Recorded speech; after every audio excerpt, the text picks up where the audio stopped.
আমি ইলিশ মাছের দারুণ একটা রেসিপি বানাবো, সেটা আপনাদের মাঝে শেয়ার করব। তার জন্য প্রথমে আমার লাগবে একটা ইলিশ মাছ। আমি দেখেন একটা ইলিশ মাছ নিয়ে নিয়েছি। এখন এইটা সুন্দর করে কেটে ধুয়ে পরিষ্কার করে নিতে হবে। তো আমি অলরেডি আমার মাছটা কেটে আমার যাই কয় পিস লাগবে আমি অলরেডি নিয়ে নিয়েছি। আর সাথে ডিম আছে, অনেকটা ভালো লাগছে, কারণ একটু হালকা ডিম ইলিশ মাছ খেতে কিন্তু অনেক ভালো লাগে। যাই হোক, রান্না করতে চলে এসেছি। এখন চুলাতে একটা পাতিল বসিয়ে দিলাম, আর এর মধ্যে দিয়ে দিচ্ছি পেঁয়াজ কুচি, একদম কুচি করে রাখা একটা পেঁয়াজ, আর কয়েকটা মরিচ এই যে ফালি করে দিয়ে দিয়েছি। দেখে বুঝতে পাচ্ছেন ফালি করে দিয়ে দিয়েছি। আর সাথে দেব হচ্ছে পরিমাণ মতো নুন। তো নুনটা দিয়ে দিলাম, আর দিয়ে দিচ্ছি সামান্য হলুদ গুঁড়া। ইলিশ মাছের যত মাল মশলা কম দেওয়া হয় ততই বেশি ভালো লাগে, মানে ওর গন্ধটা বেশি থাকে। আর এখন দিয়ে দিচ্ছি তেল। তার তেলটা আমি কিন্তু খুব বেশি দিইনি, দেখে বুঝতে পারছেন। এখন এগুলো হাতে খুব ভালো করে মেখে নেব, মানে আমি ইলিশ মাছের হাতে মাখা পাতলা ঝোল করব। যেটা তেল পাতলা ঝোল, এটা অনেকেই পছন্দ করে, আমারও খুব ভালো লাগে। তো এখন আমি খুব ভালো করে এটা মেখে নিচ্ছি। এখন এক এক করে মাছ দেবো, আর একটু করে আমি এই মশলা মাখিয়ে নেব।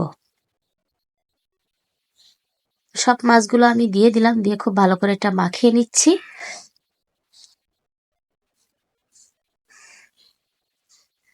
তো এটা মাখানোর পরে আমি দিয়ে দেবো এতে পরিমাণ মতো পানি।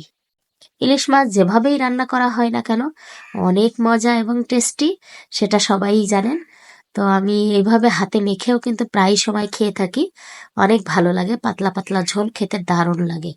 তো আমি পানি দিয়ে দিলাম, যেহেতু পাতলা ঝোল হবে একটু বেশি পানি দিতে হবে। তো আমি পর্যাপ্ত পরিমাণ পানি দিয়ে দিলাম, দিয়ে খুব ভালো করে আবার মিশিয়ে দিলাম। দিয়ে আমি এটা ঢাকনা দিয়ে রান্না করতে থাকবো। আর অবশ্যই এসে মাঝে মধ্যে এটা আপনাকে নেড়ে দিতে হবে, তা না হলে দেখা যায় মাছটা সব দিকে ভালোভাবে হবে না, আবার নিচে লেগে যেতে পারে।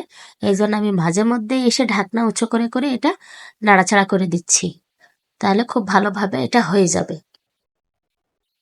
আর আমি ঝোলটাও চেখে দিচ্ছি যে কোনোভাবে লবণ টবণ লাগবে কিনা। দিয়ে সবকিছু আবারও আমি সুন্দর করে গুছিয়ে আবার ঢাকনা দিয়ে কিছুক্ষণ রান্না করব।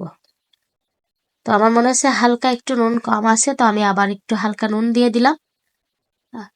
দিয়ে খুব ভালো করে আবার একটু মিশিয়ে দিচ্ছি। এখন ঢাকনা দিয়ে আবারও আমি কিছুক্ষণ রান্না করব, আর মাঝে মধ্যে এসে নাড়া দেব। তো অলরেডি আমি চুলাটা অফ করে দিয়েছি, আমি আমার যতটুকু ঝোল রাখবে রেখে দিয়েছি, আর আমি নামিয়ে দেখাচ্ছি কেমন হলো। এই যে দেখেন কতটা সুন্দর হয়েছে, আর খেতেও কিন্তু দারুণ এবং টেস্টি।